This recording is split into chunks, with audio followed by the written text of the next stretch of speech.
Hello everyone and welcome back to our channel.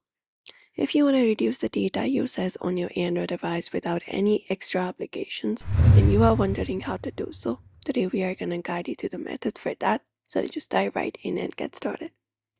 Start by opening up the settings application for that, and from there you can look out for data saver option.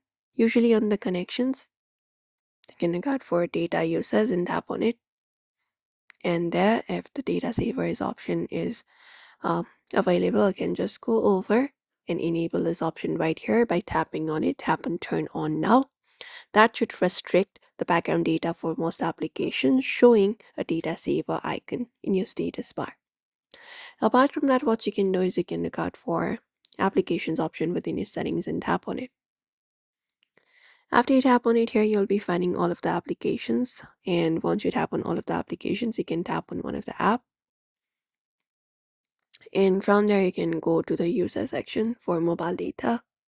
So tap on it, and within there, here you can just go over, and if the option is available to turn on the data usage, you can tap on this option, allow background data usage, and even allow data usage while data saver is on. You can just go over and do so, and you can turn it off to stop it from using data when you are not actively using it.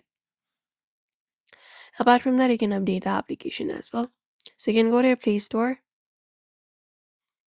and within Play Store you can look out for the profile at the top and look out for the option for manage apps and devices, and there look out for updates, and you can just go over and auto update applications. You can tap on update all and update all of the applications available on your Android without any error.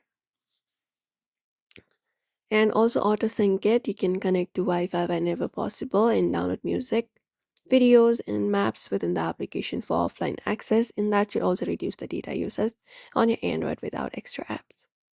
And that's it everybody, those are the methods you can follow up for that.